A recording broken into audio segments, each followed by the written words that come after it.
Do you guys read Sutter Kane? You can support me on Patreon for just $1 a month.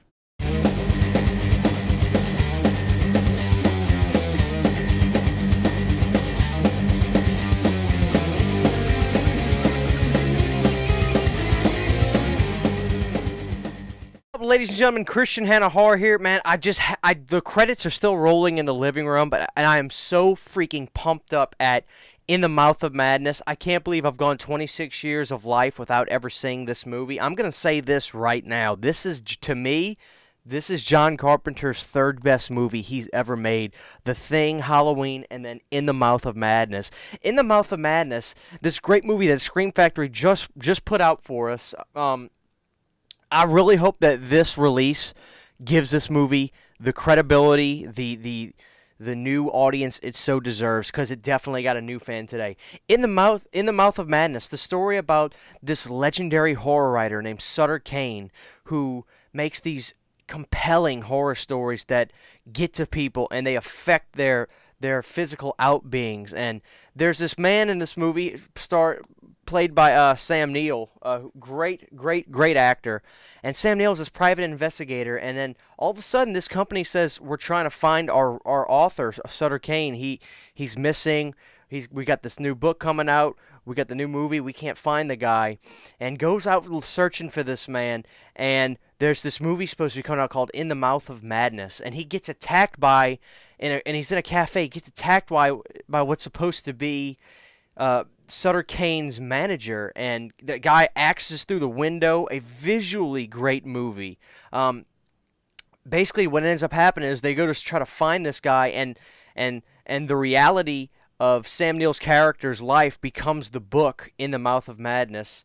And the whole movie is about this book that he had written called Hobbs End's Horror, and they go to this town which they thought was fictional, but he finds it, and that's where they think Sutter Kane is. And then things start to get really weird. I won't dive too much more into the story because I really want you guys to see this. But man, Sam Neill does a great job in this movie. K&B Effects and Rob Nicotero do the special effects in this movie, and oh my goodness, there's some great monsters. There's some great makeup effects, and this is in the mid-1990s, which is really surprising, but the effects in this movie were top-notch, and it was blended so well with the psychological things of this movie. In the Mouth of Madness was so great. One thing I really like about this movie, and this is really a nod to John Carpenter, this movie is very easy on the eyes. What I mean by that is, in Mouth of Madness, there's not a frame that's pretty much less than at least 3 to 4 seconds. Now, that may sound like, well, what does that mean? It's not quick cuts. Your eyes get to really adapt to every single shot in the movie. It's not like in one of the newer Batman movies where a fight scene is frame switch like this.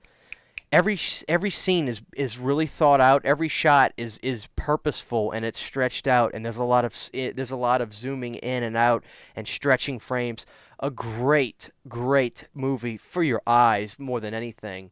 The music is great by John Carpenter. I really think John had a good partner. He had another guy he did the music with in here. That the same guy he did the music with this movie, he also did the music with in Body Bags. And that partner he had in here, the name slips my mind, but those two guys really work well together. The music was really good in the Mouth of Madness.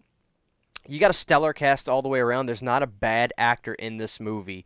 Once again, I want to really emphasize the quality of the special makeup effects. Nothing is too ridiculous, too over the top, and Greg Nicotero and his team absolutely kill it in this. The effects look phenomenal. And another thing I'll say, there's a small gripe I have, and this is really a subtle thing. Sam Neill's character's accent, I couldn't really pinpoint what he was trying to be, and maybe it's just because I'm not very cultured, but it was a little jarring and a little hard to understand him at some parts in the movie, and I don't think it was warranted. I don't think he needed to have the accent. I really like that his character starts out, he's a very confident, you know, not pompous, but he's a very confident, I know how to do my job and do it well kind of attitude, and I liked that, but the accent kind of threw me off. So other than that, that's really the only complaint I have. I'm going to say this right now. This is like a Clive Barker movie, but done better than anything Clive Barker's ever done.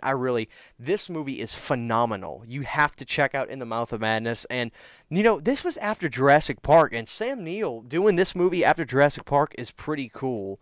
So that is pretty, because I think Jurassic Park came out in 93, and then this movie was, it's got 95 on the back. So yeah, that means he probably did this after Jurassic Park, which is interesting. Going to a horror movie, but man, this movie was phenomenal. Not a wasted scene.